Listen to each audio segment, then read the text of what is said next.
भाई मुझे पूरा यकीन है कि अपने ज्योमेट्री बॉक्सेस में आप सब लोगों ने रूलर और कंपास तो देखा ही होगा। रूलर यानी स्केल जिससे हम सीधी लकीरें बनाते हैं, और कंपास से हम मुख्तलिफ नस्ब कतर यानी रेडियस के दायरे बनाते हैं।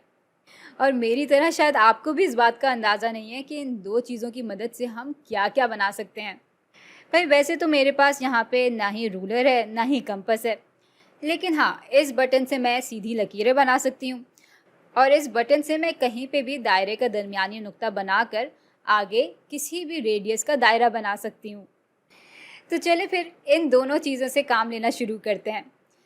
सबसे पहले हमें इस दायरे का एक टेंजेंट बनाना होगा, और शर्त यह है कि ये टेंजेंट इस नुक्ते से होकर गुजर रहा हो। भाई चूंकि ये नुक्ता दायरे के सर्कमफ्रेंस पर ही है, तो टेंजेंट की लकीर इस नुक्ते पे ही दायरे से मिल रही होगी, क्योंकि आप तो जानते ही हैं कि टेंजेंट वो लकीर होती है जो कि दायरे के सिर्फ एक नुक्ते को छूकर गुजर रही होती है।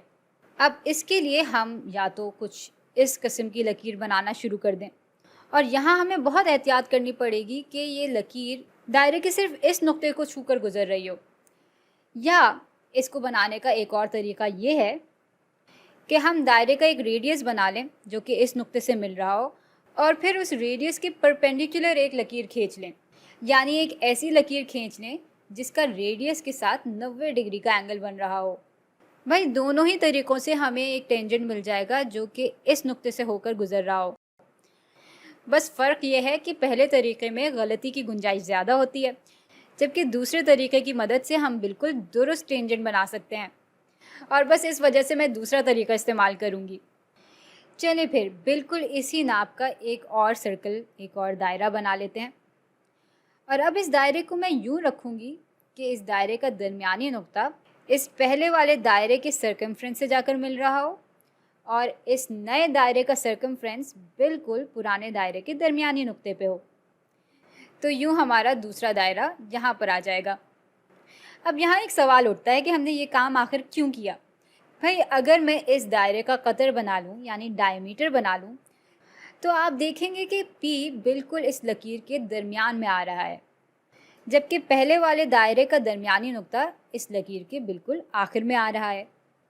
अब अगर मैं इस लकीर का परपेंडिकुलर बाइसेक्टर ले लूँ, तो वो बिल्कुल पी से गुजर रहा होगा।